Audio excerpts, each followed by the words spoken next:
Welcome to the 364th of the COVID calls. This is a daily discussion of the COVID-19 pandemic with a diverse collection of disaster experts. My name is Scott Gabriel Knowles. I'm a historian of disasters at the Korea Advanced Institute of Science and Technology. I'm coming to you live from Daejeon, South Korea. Today, I welcome medical anthropologist Emma Koval, author of Trapped in the Gap, Doing Good in Indigenous Australia. Just a reminder, you can usually catch COVID Calls live on weekdays at 6 p.m. Eastern Time. Just go to the COVID Calls YouTube channel to watch. Today is a special COVID Calls episode at 5:30 p.m. Korea time. You can hear COVID Calls anytime, recorded as podcasts on Spotify, iTunes, Podbean, or anywhere you get podcasts. You can also keep up with COVID Calls via Twitter using the handle @US of Disaster or @COVID Calls. Please help spread the word and send suggestions for future guests and future topics. And as always, please feel free to suggest yourself as a future guest. An update on our website and archive. There is a team of people working incredibly hard on this project. Just to give a quick shout out to Bucky Stanton and Shivani Patel and Eleanor Mays and Hyuna Kyum, and then many others who you will meet later on COVID Calls. They have been working incredibly hard, and we've had to push the deadline back, but we're aiming for December 1st to have the full COVID Calls archive available, including every episode in audio and in video, and access to a large number of the corrected transcripts. Maybe not all of the transcripts by that point, but we can make transcripts of every COVID Calls episode available. In addition, we will have artwork by Gonzalo Basagalupe, and we will have many other special features on this website and archive. So please watch for that, the COVID Calls archive launching December 1st. As of today, October 25th, 2021, there are 4,948,516 deaths from COVID-19 globally. That's according to the Johns Hopkins University Coronavirus Resource Center. I've been reading an obituary or a story of advocacy for those impacted by the pandemic, and I'd like to continue that now. The headline is Luis Fernando Arias, Colombian indigenous leader, dies at 41. This was written by Megan Janetsky and appeared February 24th, 2021 in the New York Times. Like so many indigenous people in Colombia, Luis Fernando Arias suffered acutely from the armed conflict that tore his nation apart for decades. Paramilitary fighters in 2001 rolled into his community and killed his grandfather. 3 years later, they killed an uncle of his and threatened his father, forcing his family to flee to the capital, Bogota. He had to live with all the pain of the indigenous people in the country, his father, Jaime Arias, said in an interview. But he wasn't scared. It gave him strength to fight. It was from that moment he wanted to fight for the rights of his people. Luis Arias rose to become senior advisor to the National Indigenous Organization of Colombia, an influential voice for indigenous rights, peace, and environmental preservation. His role effectively made him its president. He died on February the 13th, 2021, in a clinic in the coastal city of Barranquilla after having a heart attack, family members and indigenous leaders said. They attributed his death as well to complications of the coronavirus. He was 41. He left us with beautiful memories, so we don't have to live on crying. Elulia Yagari, a co-founder of the indigenous organization and a member of the Embera people, said in a statement. They're memories of strength and of bravery. Arias, a member of the Cancuamo people, was born on November the 4th, 1979, in the town of Chimisquemena in Colombia's Sierra Nevada. His father was a tribal leader, and his mother, Fanny Arias, was a farmer and artist. As children, Luis and his 7 siblings helped their mother farm and weave traditional bags. He attended the popular University of Cesar in Valledupar, a nearby city. He studied law and became an activist on behalf of indigenous rights, but was unable to complete his degree when violence by paramilitary fighters forced him to flee.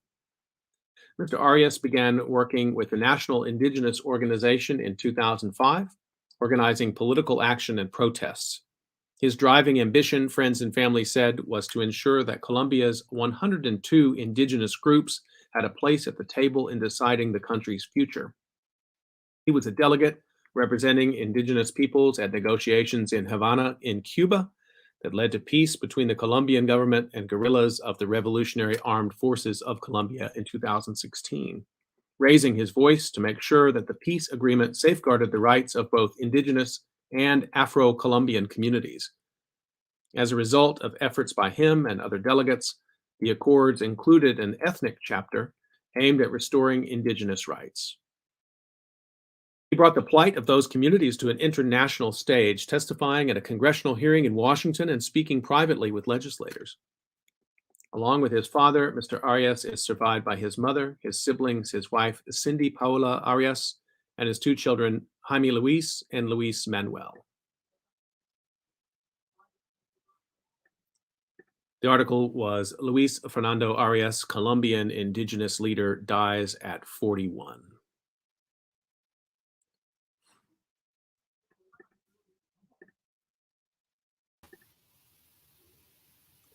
Okay, I'd like to turn to the conversation for today, and let me introduce my guest, Emma Koval. Emma Koval is professor of anthropology at the Alfred Deakin Institute at Deakin University. She is a cultural and medical anthropologist who previously worked as a medical doctor and public health researcher in indigenous health. Her research interests lie at the intersection of STS and indigenous studies, and have recently focused on the many iterations and resonances of indigenous DNA. She's authored over 100 publications, including the monograph Trapped in the Gap, Doing Good in Indigenous Australia, and the collection Cryopolitics, Frozen Life in a Melting World. Her current book project is entitled Haunting Biology, Science and Indigeneity in Australia. Emma Koval, thank you so much for joining me today on COVID Calls. Thank you, Scott. It's a real pleasure to be here. So I'd like to begin the way I generally do, find out where you're calling from and what the pandemic situation looks like there. Well, I'm calling from Melbourne in Australia, down the bottom. And we have just come out on Friday night, Friday midnight, come out of the longest lockdown in the world.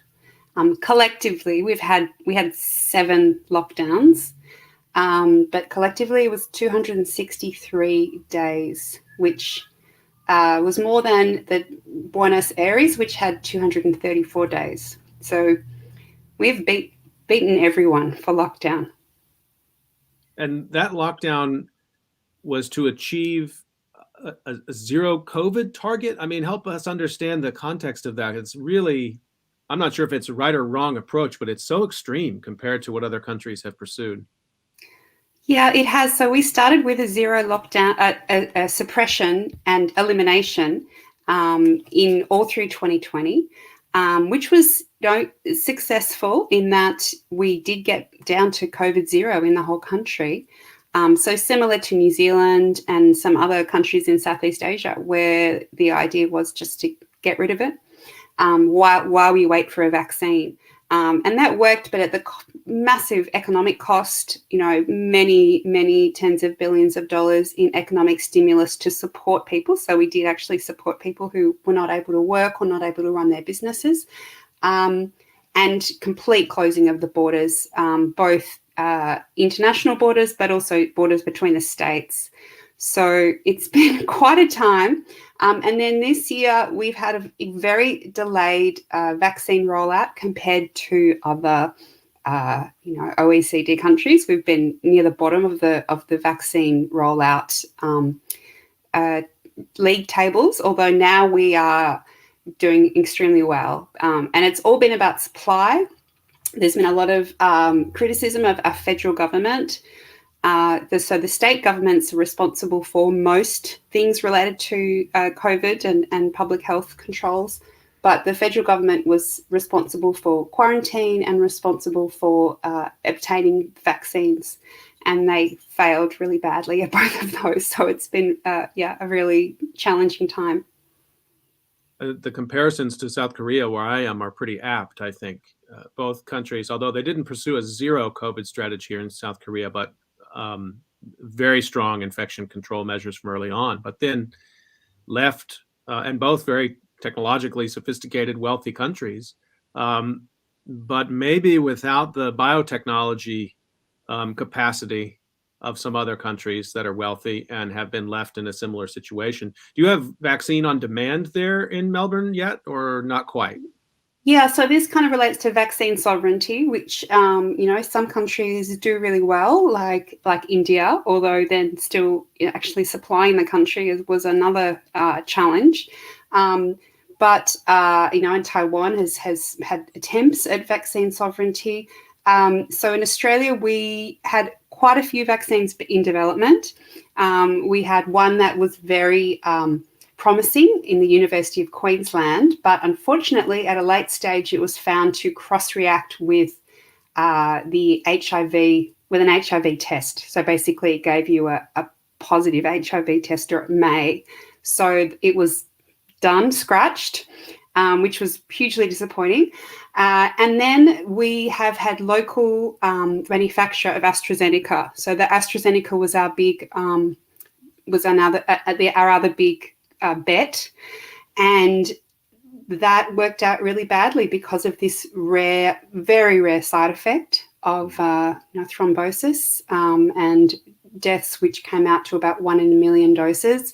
But in the context of very low COVID rates and very low COVID deaths, this was unacceptable, basically. So the AstraZeneca has been not very useful overall.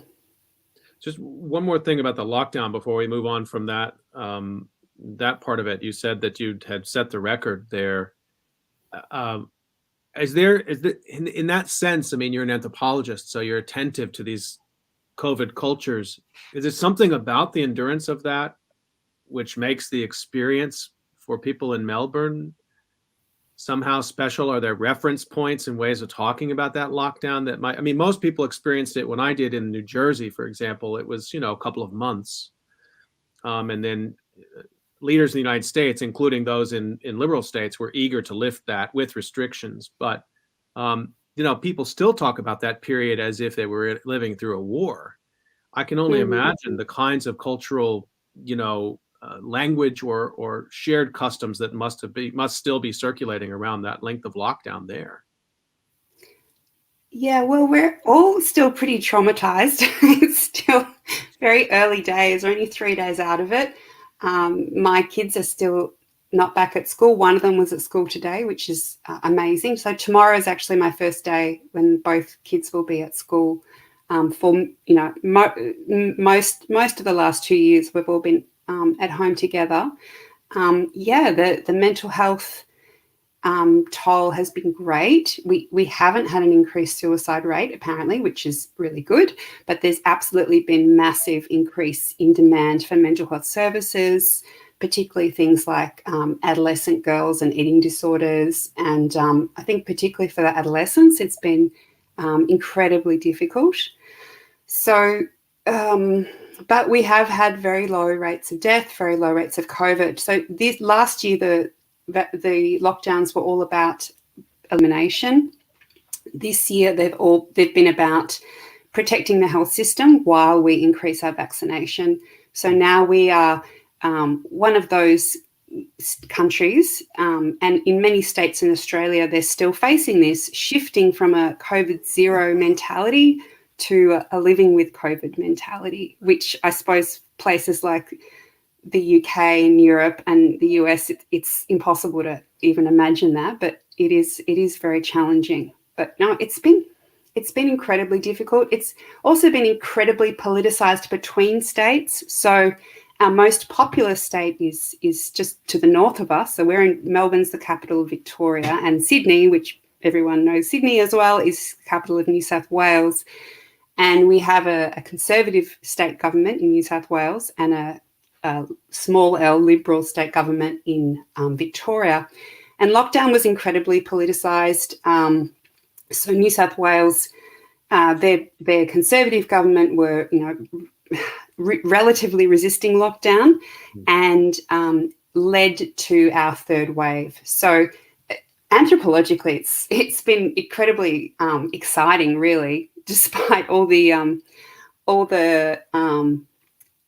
frustration of not being able to travel and having my kids at home. But because of these low numbers, and maybe it's the same in South Korea, we know so many small details about every single escape of the virus. So there was a limo driver in, I think it was June, who was probably supposed to be wearing a mask, but the legislation, the public health directions just created a loophole because he was a contractor. So this limo driver who was driving airport staff wasn't wearing a mask, and he has led to lockdown for many, many months of most of Australia. That what an interesting point, and it's one early on here in South Korea. There was a particular church community that had open services during a time in which public health measures were being put in place, and that community it was like a super spreader community. It became a pretty infamous event here. So these large spread events are part of the popular memory in South Korea, whereas in the United States, where I was at the beginning of the pandemic, maybe in the first month you could have stories like that, but beyond that, totally impossible. Just to remind folks that you're listening to COVID Calls, and I'm talking to anthropologist Emma Koval today. Emma, I want to ask you the question I've been asking everyone also about your memories of this time. It's kind of an impossible question, but maybe you could share a particular moment that's really resonant for you of this time. Well, yeah, I think getting used to being at home and with my adolescent girls who really would rather not be at home all the time with their mum and their dog. So that's certainly been day to day a big part of it. Just the kind of the roller coaster of waiting for the daily numbers, particularly when we've been going for elimination for so long, nearly 2 years. So what are the numbers going to be? When is the press conference? What are all of the news is all about COVID. So I suppose just, immersing myself in the COVID-scape and not feeling like there was no escape from it. And just, how quiet everything has been.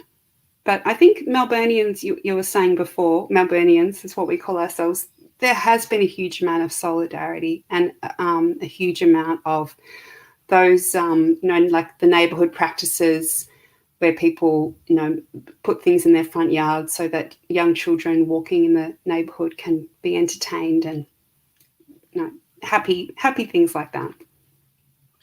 Maybe we can talk a little bit about some of your work that predates the pandemic, and then we'll talk about some of the connections and where you find yourself with your work now. And of course, we're going to talk about vaccines as well because of a recent seminar that you were part of. But I wanted to ask you about your work on Indigenous DNA and the book Trapped in the Gap, Doing Good in Indigenous Australia. Can you tell us a little bit about that work? Yeah, so that book, Trapped in the Gap, was based on my dissertation research, which was an ethnography of a public health research institute in the north of Australia. And it ended up being an ethnography of a group of people I called white anti-racists, who I also identify as one of, who are educated, left-wing people in the health professions and research who are trying to improve Indigenous health, but on the terms of Indigenous people. And I found that the experiences of this group of people was a microcosm of the broader tensions of trying to enact justice in a settler colony for Indigenous people. And probably my forthcoming book is more easily related to the pandemic. Maybe you Should can I tell us. about that? Yeah, please. Absolutely. Yeah, thank you. Yeah, so the book Haunting Biology, Science and Indigeneity in Australia is one thing. It is a history of the collection of specimens from Indigenous people across the 20th century and up to the present. So blood, bones, hair, placentas, you name it, it's been collected. And more broadly, it's about the making biological knowledge about Indigenous people and the politics of that over time, and the different disciplines over time that have participated in that, including my own implications in Indigenous genomics, which is a field that's really getting off the ground just in the last few years, and under Indigenous control. But the link with the pandemic is that there has been vaccine hesitancy, significant vaccine hesitancy amongst Indigenous communities.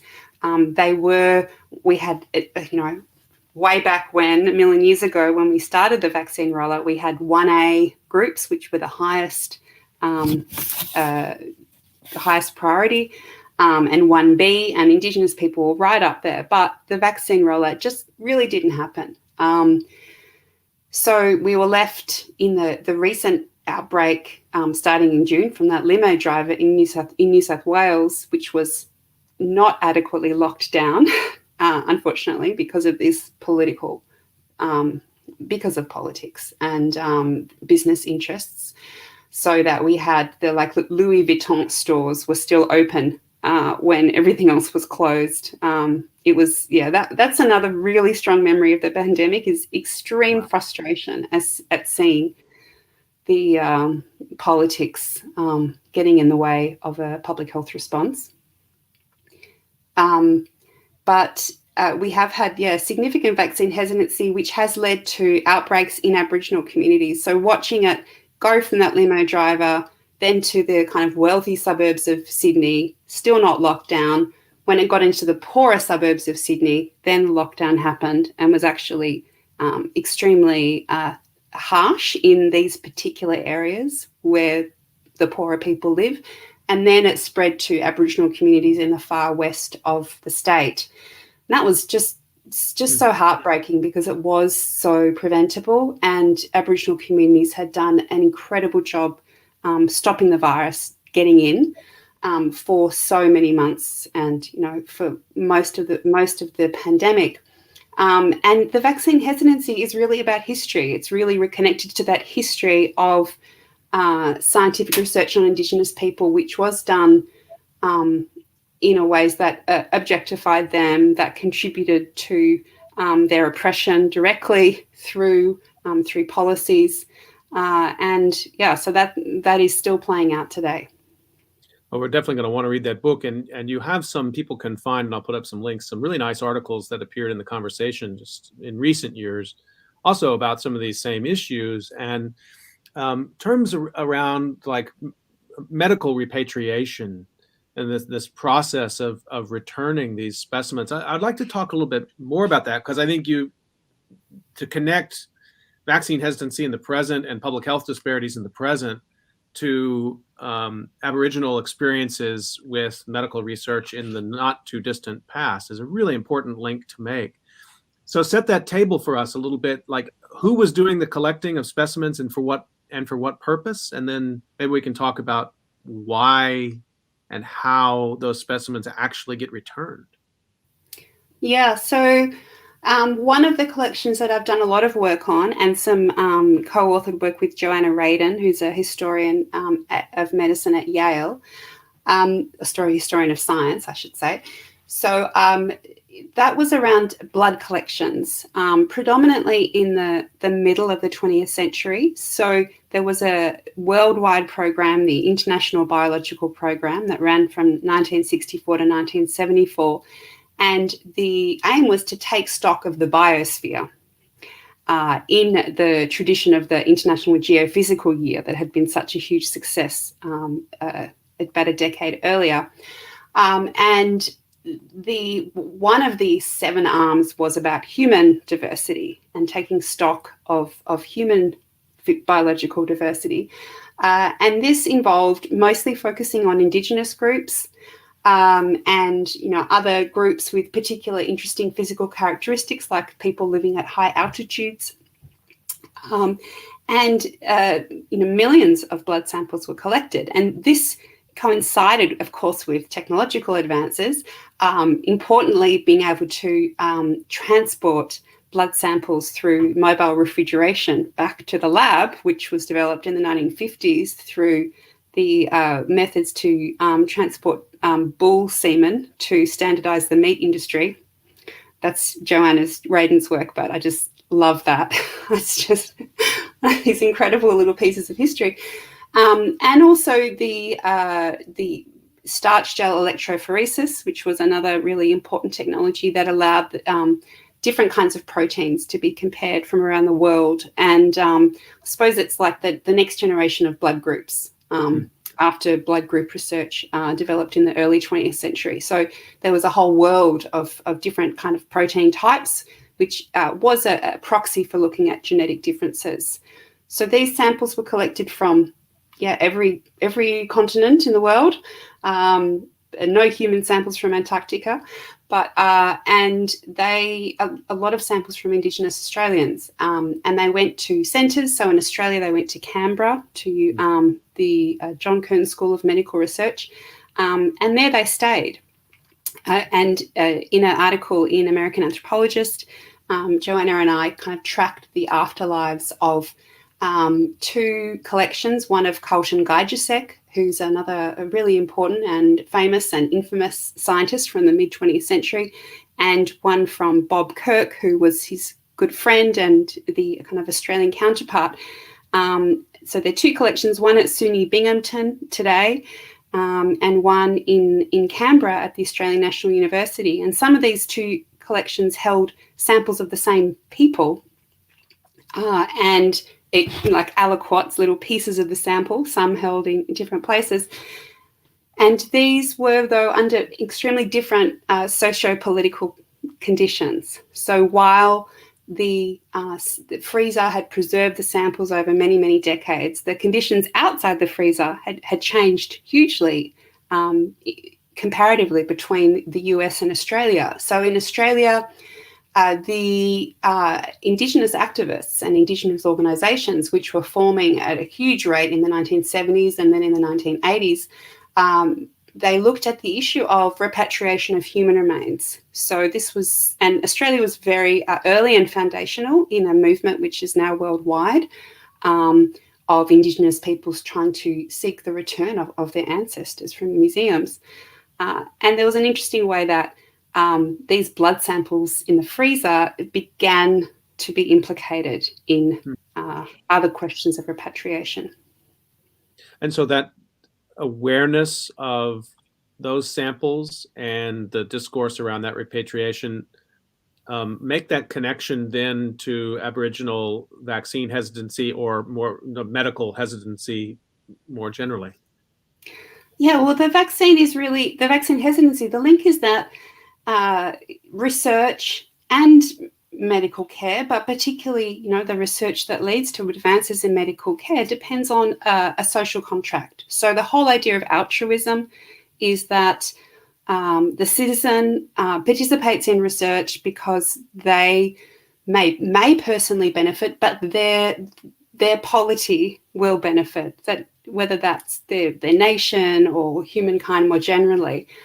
And we've found with so-called minorities all around the world, they whether that's African Americans or Latinx people or Indigenous people from all around the world, they haven't really got a lot out of the social contract. So they're kind of not really down on the social contract because they have not benefited from it. That what we as in kind of white middle class people can think of very easily, invisibly, as what we benefit from society.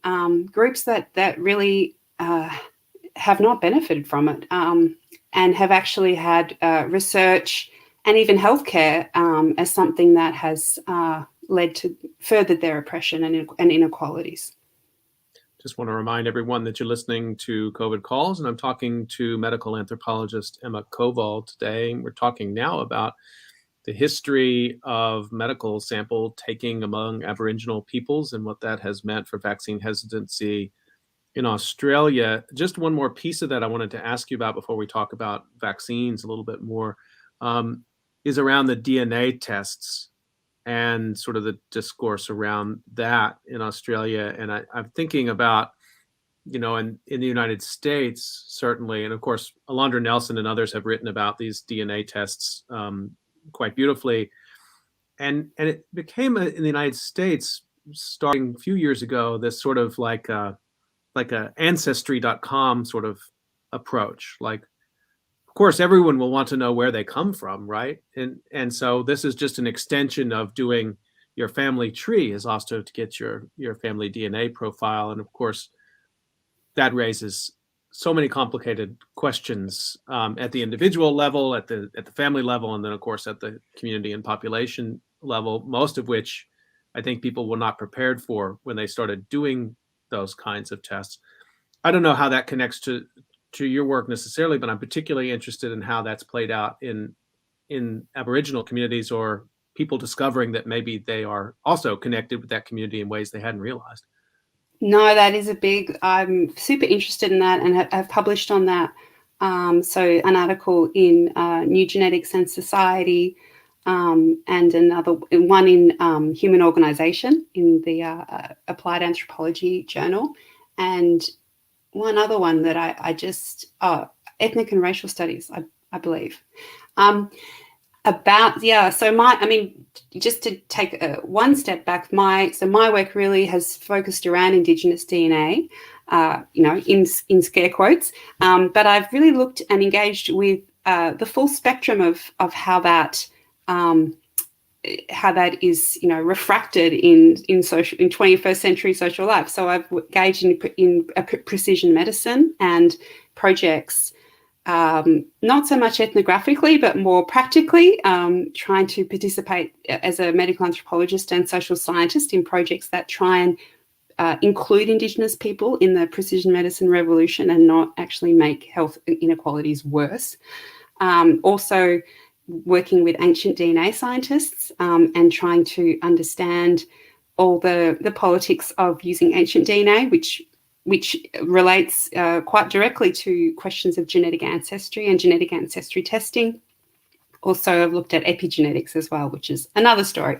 But the genetic ancestry is, it's really, really interesting. And it does have a COVID connection, which I can actually make because, as opposed to ancestry and samples and data about Native American ancestry, which has been available for a very long time, and those direct-to-consumer tests have been available for a long time, really related to this history of Indigenous people in Australia resisting medical research and also having a lot more power. So this is, another important historical layer that in the US, and we'll just talk about the US now rather than other parts of North America, tribal sovereignty has been, it's far stronger than any sovereignty rights that any Indigenous people in Australia have, but it's very tribal specific. And the federal Indigenous structures are pretty weak, is my impression. Similar, just as all federal governmental structures in the US are pretty weak in many ways. In Australia, individual tribal sovereignty, or our equivalent of it, is quite weak. We have something called native title, which is a fairly poor form of land rights for most Indigenous people. But our federal structures of Indigenous representation are much stronger than the US. So there has been Indigenous control of how research should be undertaken in Indigenous communities for a long time. Really, it's growing in the 80s and really since the 90s. So there hasn't been a lot of Indigenous samples and data, genetic data out there. Like there's been almost none. So that has meant that there hasn't been any direct-to-consumer tests for Aboriginal ancestry. There's been a couple, but they've been extremely scientifically weak. Mm. But that changed. So Ancestry.com just released, just as the pandemic started, like the end of March last year, updated their algorithm to include an Aboriginal and Torres Strait Islander ancestry estimate. So And, I was talking to the company about this, so I do know, can talk about it for a long time. But the short story is that because of the pandemic, or partly because of the pandemic, we don't really know what the impact of that is going to be. But it's likely to be significant in the long term, in that a lot of Australians will discover that they have Aboriginal ancestry that they did not expect, and that the impact of that on Indigenous identification, on service delivery is much more uncertain in Australia than it would be, again, in the US, because we have a much more open definition of indigeneity. We don't have things like tribal roles. So, yeah, it's a kind of watch this space. Well, thank you for going into that detail. I mean, I guess that, of course, there's so many possible outcomes to that. I mean, one might look at that and say, oh, well, this is the basis upon which health solidarity is built and civil rights are discussed, and all kinds of high-flown ideas around that. I guess I haven't seen that kind of result in the United States when people discover African or Indigenous heritage in their DNA. But again, I think it also speaks to this overall problem of identifying people, to somehow sort of move from the DNA test to race and make definitive claims about what race is a highly problematic space. So I'm fascinated to see that you're doing that work and connecting it also to COVID. But just one more piece of that, I mean, maybe brings us back to vaccines a little bit. What has that meant then in terms of vaccine trials? Is that also just not been conducted in Aboriginal communities, or what do we know? I think we've had very little action in vaccine trials in Australia. There certainly hasn't been any major trials. So the trials have not taken place here. We did initially have a huge amount of money, as all industrialized countries did, into COVID research. So some tens of millions of dollars into different projects, and we set up all sorts of projects, and then we eliminated it. So we certainly participated in arms of international COVID trials, but we didn't get to contribute anything in terms of, different treatments for COVID, different ways of being able to, apps to allow people to be treated at home and so on. So, it was a good thing that money was probably wasted, because, we haven't had the mortality or the morbidity to any degree of any other country, other countries. Yeah. But absolutely, Indigenous people would not be the first people that you would go to try and do a trial of vaccines. And I think I am not aware of any evidence that vaccine efficacy varies by, ethnicity, race, geography. But I'm not an immunologist. I might be wrong. So just a quick reminder, you're listening to COVID Calls. I'm talking to anthropologist Emma Koval, and I want to switch to a different topic, not entirely different, but you participated in a recent seminar titled "Can Vaccine Nationalism and Vaccine Diplomacy Coexist?" And I wonder if you could tell us a little bit about that. I'm particularly interested in, we've talked about those ideas a lot in COVID Calls, but usually from a North American perspective. So I'm really interested to get more of the sort of Australian and Asian perspective on that. What was this seminar about, and what was your role? Yeah, so this seminar was a seminar with the Trans-Asia STS network, and I would encourage anyone in the time zone of Scott and I, or anywhere close to that, pretty much from India to New Zealand, join the network, which is basically sign up to our Google group and get reminders of, we have informal meetings where people present their work, and particularly early career researchers and grad students. And we always have people from India, Singapore, Korea, Japan, Australia, New Zealand. So it's a really lovely place. So yes, thank you very much. Check that out. You can actually look at our friendly, exciting meetings where we hear of the wonderful STS research going on in the region. But this was one of our seminars, public seminars, which we have streamed on our YouTube page that are on the Science and Society Network YouTube page.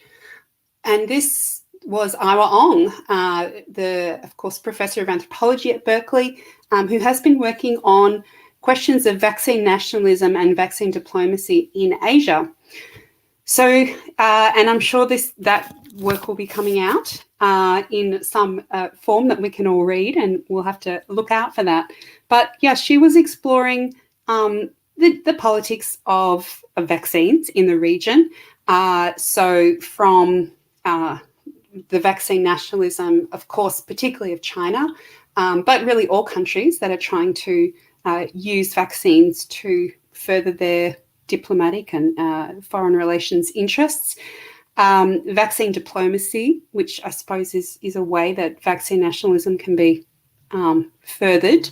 And she was talking about vaccine humanitarianism as a transnational virtue, which hopefully we've seen a little bit of with the Biden administration and through, COVAX, although that, of course, has been way less effective as anyone would like. Yeah. So yeah, that was the kind of the conceptual framework that she was setting out. So let's walk through some of these a little bit, just in terms of what you've been paying attention to there. So vaccine nationalism. This is, countries that are building their national reputation based on their ability to deliver the vaccine at home first, I suppose. And so I guess that would be, we're talking about India here in this sense, in the Trans-Asia STS region. Tell us a little bit about how that has played out. What you discussed in the seminar, based other things that you're watching. Has it actually built national identity, and how do we measure something like that?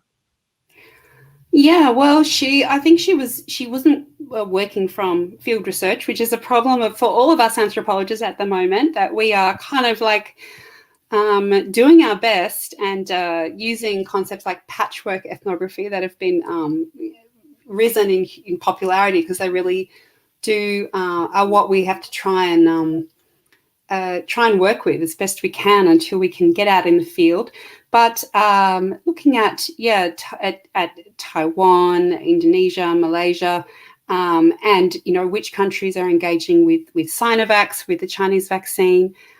Taiwan, of course, has tried to develop its own vaccines, but then not so long ago accepted a big donation from Japan of vaccines, and didn't want to accept Chinese vaccines. So we have all those kind of politics as usual in the region playing out. We've got the Sinovac in the Pacific, which has been really important, and the Pacific is of huge strategic importance moving forward. And Australia has not done nearly as much as it should have for the Pacific, and we have mostly been offering AstraZeneca vaccines, which we don't want anymore because of this very rare side effect. So all of that has been, highly regrettable, I suppose. But in my kind of discussing comments, I was thinking about the biosocial influences that disrupt these vaccine politics.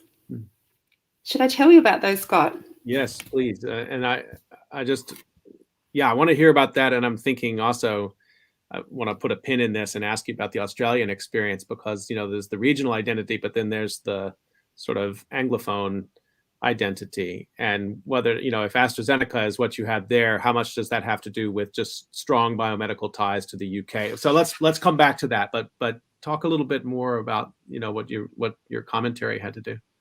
Yeah, so I think there were 4 biosocial effects. I mean, there's plenty of social effects and socio-legal effects, so including patents, which is another complete travesty of the 21st century, and something I think we will all feel very bad about in the future.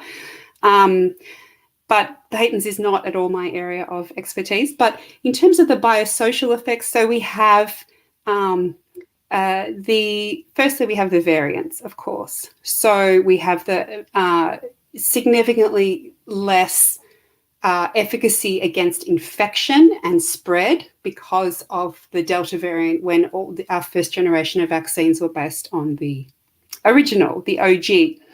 And this is really affected what the goal is. So living with COVID, especially in a place like Australia where we are coming from zero, is it's because these vaccines do not massively prevent hospitalisation and death, which is hugely important. But we all have to live with more transmission, which is it's quite difficult, and obviously then feeds the anti-vax movement as well.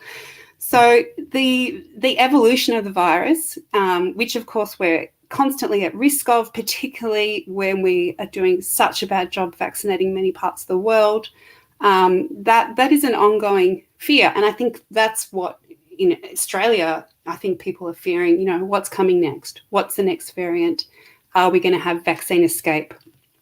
So that's the first thing. The second thing is iatrogenesis, or side effects. So, and I've discussed how, AstraZeneca has these very rare side effects. Pfizer also has rare but not fatal side effects in young men. And so these very rare side effects, which are never going to be discovered in the trials because there's just not enough people, are biosocial effects that then play into vaccine politics.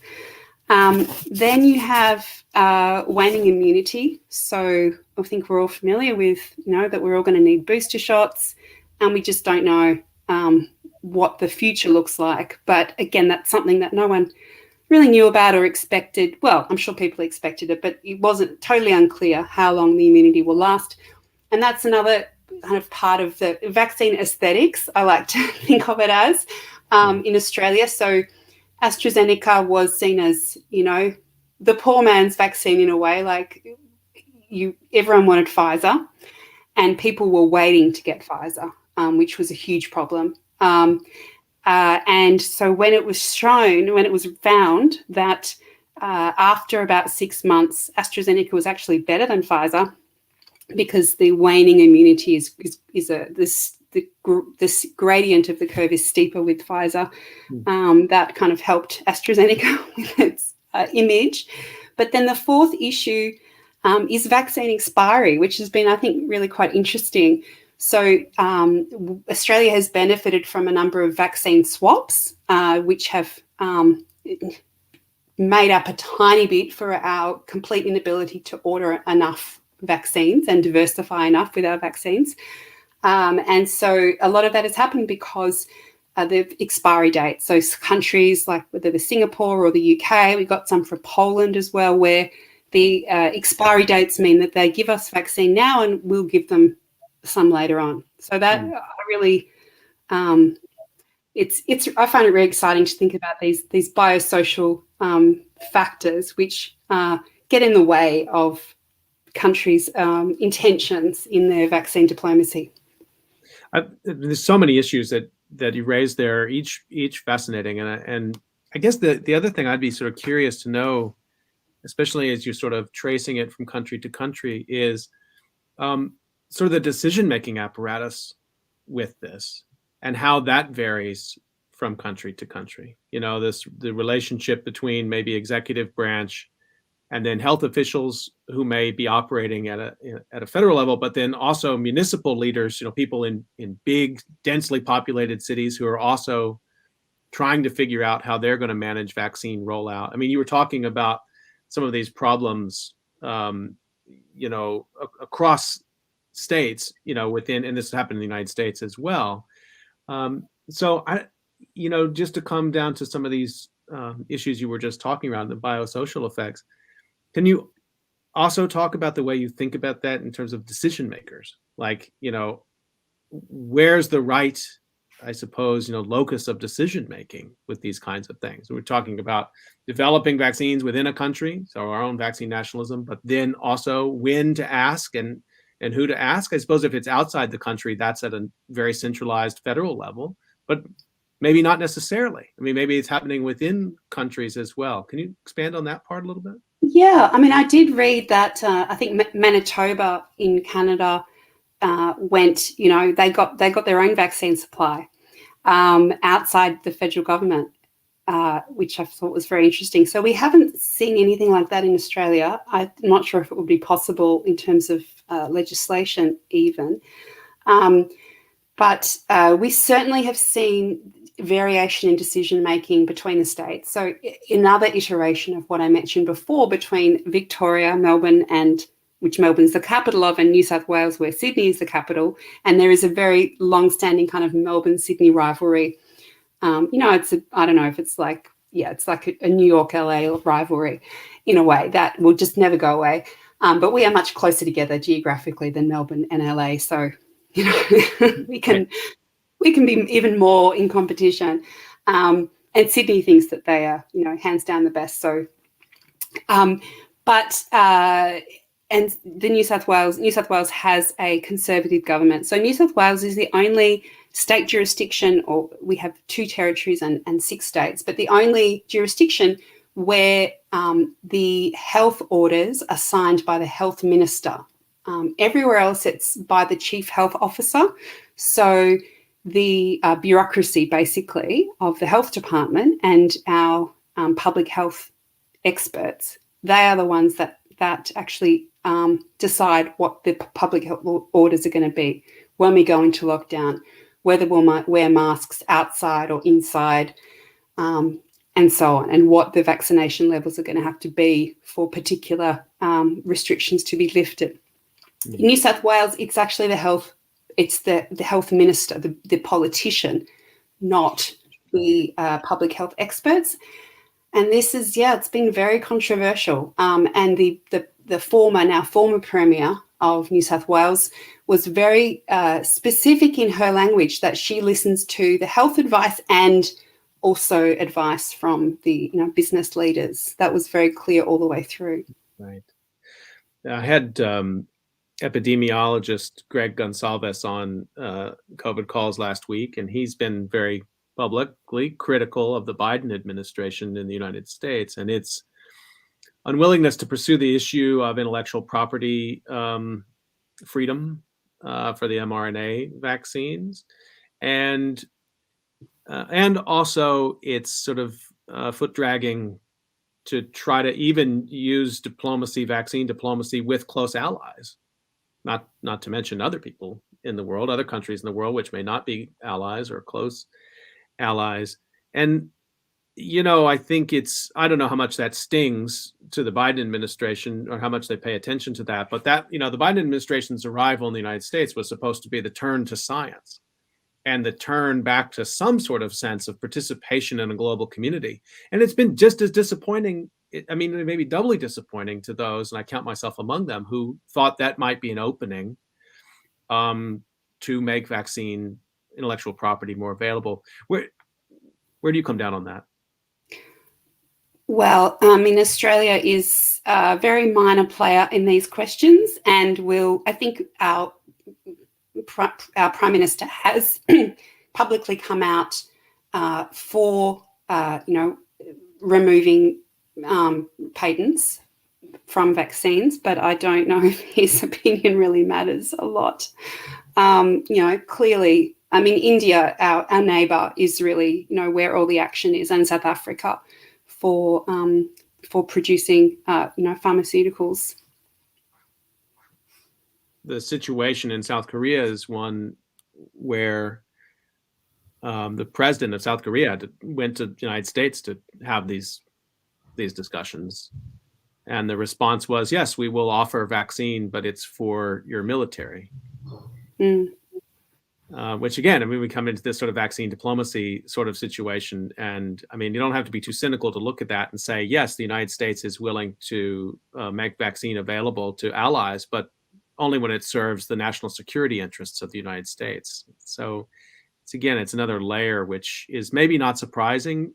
And I suppose people who think that disasters reorder the world, it might be surprising, but in many ways, those continuities are what I'm noticing throughout this time.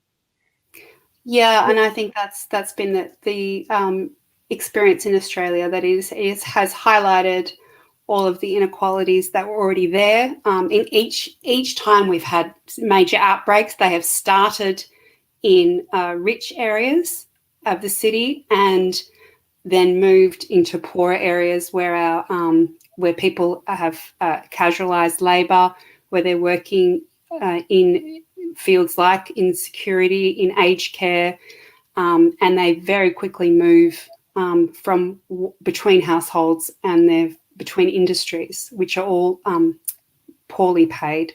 So that's been one. I mean, at the start of the vaccine, I wrote a piece about panic socialism, like panic buying, and that it was incredible. We had free childcare, we had, a basic minimum wage, which we have, but it was much better. We basically doubled our unemployment. We did double our unemployment benefits.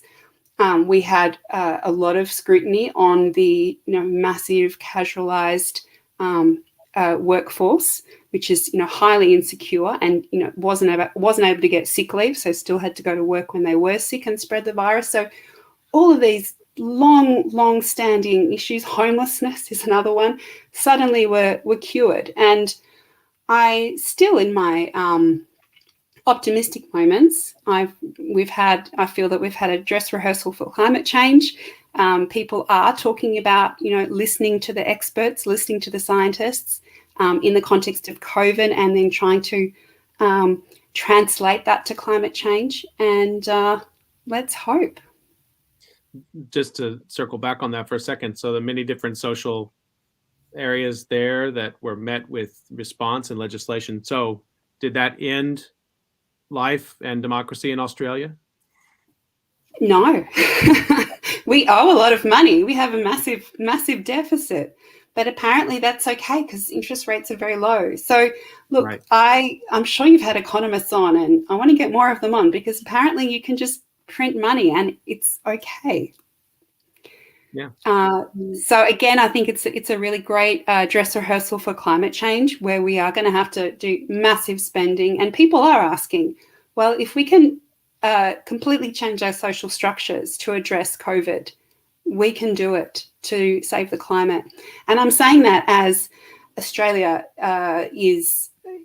we were just, our Prime Minister was debating whether or not to go to the Glasgow meeting that's just about to happen. And our kind of more far-right coalition partner has just extracted many tens of billions of dollars of promises to so that they will agree to a net zero target of 2050. So the climate politics in Australia are absolutely abysmal, but we did have free childcare for a while, so there is hope. Yeah, and I hear your hopefulness there, and I think it's worth rescuing. People may have forgotten what was gathering headlines just before the pandemic, which were the tremendous and horrifying fires in Australia, which I felt had, once again, I think news media has stopped sort of debating whether or not any individual disaster is somehow connected to climate change. I think in many obvious cases, we don't wait to hear from science on that. We said, well, just, intuitively, this is so. And then that went directly into the pandemic, which, of course, is in so many ways connected with the world that we have made, that has made climate change real. So I'm with you. I'm hopeful, too, that we can be smart enough to make those conceptual leaps. We're almost out of time. We've talked about, I love this conversation because you're doing so many different things. We talked about indigenous DNA, and we've talked about this recent meeting that you had, and talked about vaccine nationalism and sovereignty. So just, now as you come out of lockdown, having broken the record you never wanted to break, You're going to be in the field again, presumably, as an anthropologist. So you talked about the book that's coming out, other work, and maybe ways, just as we're closing up, ways that you think that this period of time has changed the way you might practice anthropology? Yeah. Again, pretty soon. Many cancelled trips, and we still don't know when international travel is going to happen. So it's really hard for anyone outside New Zealand and Australia to understand the level of just the complete lack of travel. Like anyone leaving Australia, it's extremely difficult to leave. It's extremely difficult to come back. And you certainly can't leave for field research. That is not an acceptable reason. Someone has to be kind of dying, or, you have to have a spouse overseas or something like that. And, even there's, been children who were, visiting their families in India with their grandparents, and their parents are in Australia and they haven't been able to come back for a year. So just unbelievable isolation. So field research for me is within Australia, so it is more within reach, although our international borders will be open probably before some of our state borders, because we have some states where there has been no COVID, and there is a lot of pressure on them not to allow people from other states. So, but I've got a number of projects. I will be traveling to the north of Western Australia, which is really exciting, on a new project that is going to be getting underway. And I'm really looking forward to some sunshine, some time in the field, and some normality. I just want to remind everyone that you've been listening to COVID Calls, and you can usually catch COVID Calls at 6 p.m. Eastern Time. This week is a little different. Many of the COVID Calls this week will be on Korea time. Please join me tomorrow, Tuesday, October 26th at 6 p.m., Tuesday, October 26th at 6 p.m. for my discussion with STS researcher Hyomin Kim. And we'll be talking about vaccine issues in South Korea. So please do join me for that. And I want to thank my guest, Emma Koval, for this wide-ranging, really interesting discussion today. And I guess I can, on behalf of everybody else, welcome out of lockdown. Welcome to you. And I hope you get to do those things that you're talking about, getting back in the field, because we need more of your work. So thanks, Emma. Thank you so much, Scott. It's been a pleasure. Stay healthy, everyone. We'll see you next time on COVID Calls.